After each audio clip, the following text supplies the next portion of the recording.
आज इतिहास का एक ऐसा पन्ना खोलते हैं जहां एक जंग, जी हाँ, एक पूरी की पूरी जंग लड़ी ही नहीं गई बल्कि बेची गई थी। ये कहानी है प्लासी की, एक ऐसी घटना जिसने हिंदुस्तान का मुकद्दर हमेशा हमेशा के लिए बदल दिया। तो चलिए इस कहानी की गहराई में उतरते हैं। और ये एक लाइन, प्लासी की पूरी कहानी बस इसी एक लाइन में सिमट जाती है। ये किसी लड़ाई की कहानी से ज्यादा एक भरोसे के टूटने की, एक विश्वासघात की दास्तां है। एक ऐसा धोखा जिसने पूरे देश को सदियों की गुलामी की जंजीरों में जकड़ दिया। अब जरा इन नंबर्स पर गौर कीजिए।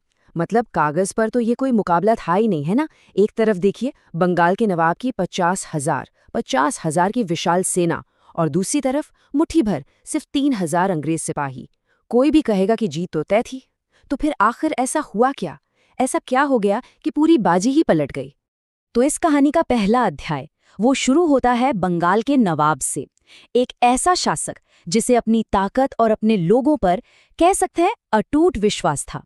लेकिन अफसोस, यही विश्वास उसके पतन की वजह बनने वाला था। नाम था सिराजुद्दौला, उम्र महज 23 साल। एक नौजवान तेज तर्रार नवाब। खून में गर्मी थी और दिमाग में समझ भी। उसे ये भापने में जरा भी देर नहीं लगी कि ये जो अंग्रेज व्यापारी बनकर आए ना, उनका असल इरादा तो मुल्क पर कब्जा करना है।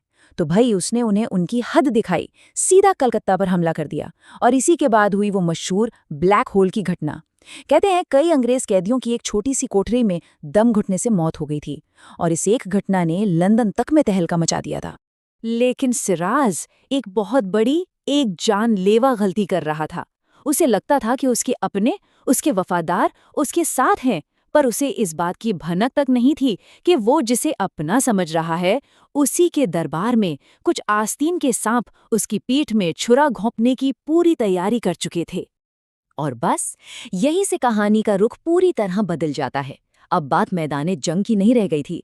अब बात थी उस साजिश की जो रात के अंधेरे में बंद दरवाजों के पीछे बहुत ही शातिर तरीके से बुनी जा रही थी। रॉबर्ट क्लाइव, ये नाम याद रखने जैसा है।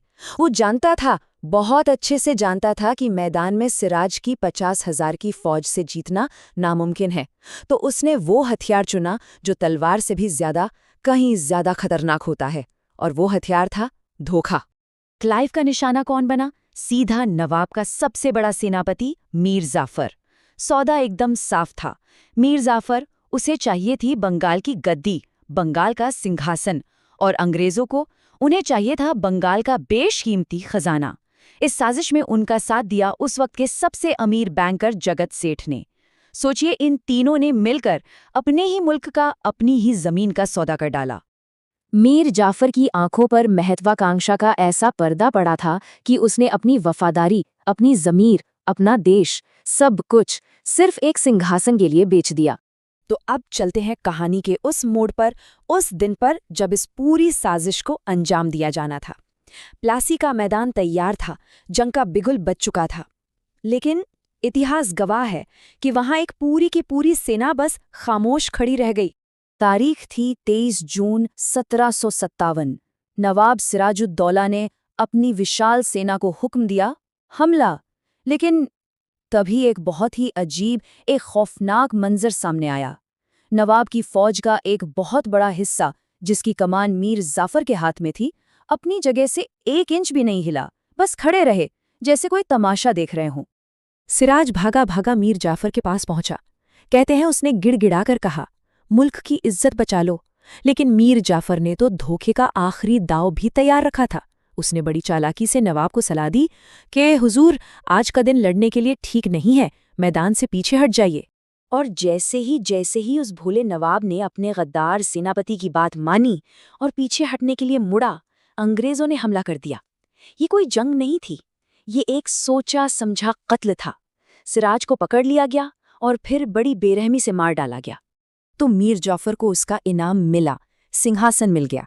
लेकिन इसकी कीमत बहुत बहुत भारी पड़ने वाली थी। मीर जाफर बंगाल का नवाब तो बन गया, पर वो सिर्फ नाम का नवाब था, एक कठपुतली जिसकी डोर रॉबर्ट क्लाइव के हाथों में थी। अंग्रेजों ने बंगाल का खजाना पूरा का पूरा खाली कर दिया, और मीर जाफर वो बस देखता रह गया। कहते हैं जब तक उसे अपनी गलती का एहसास हुआ, तब तक तो बहुत देर हो चुकी थी।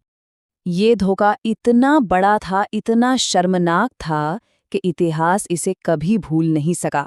मीर जाफर का नाम इतना इतना बदनाम हुआ कि आज भी बंगाली भाषा में अगर किसी को गद्दार कहना हो तो उसे मीर जाफर कह देते हैं। सोचिए, नाम ही गद्दारी का दूसरा नाम बन गया। तो प्लासी की ये कहानी सिर्फ इतिहास का एक पन्ना नहीं है, ये एक सबक है। एक ऐसा सबक जो सदियों बाद भी आज भी उतना ही जरूरी है। और ये एक कड़वा सच है ना, कि कोई सल्तनत तब नहीं गिरती जब दुश्मन मजबूत हो, वो तब गिरती है जब अपने ही दरवाजे खोल दें। सिराजुद्दौला की हार की वजह क्लाइव की ताकत नहीं थी, उसकी हार की वजह थी मीर जाफर का धोखा।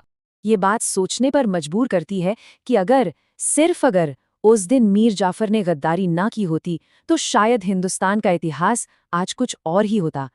ये कहानी हमें यही सिखाती है कि एकता से बड़ा कोई हथियार नहीं होता। और आखिर में ये कहानी एक बहुत ज़रूरी सवाल हमारे सामने छोड़कर जाती है। ज़रा सोचिए, क्या ये मुमकिन था कि मुट्ठी भर अंग्रेज कभी पूरे भारत पर राज कर पाते अगर उन्हें मीर जाफर जैसे अपनों का साथ न मिला होता?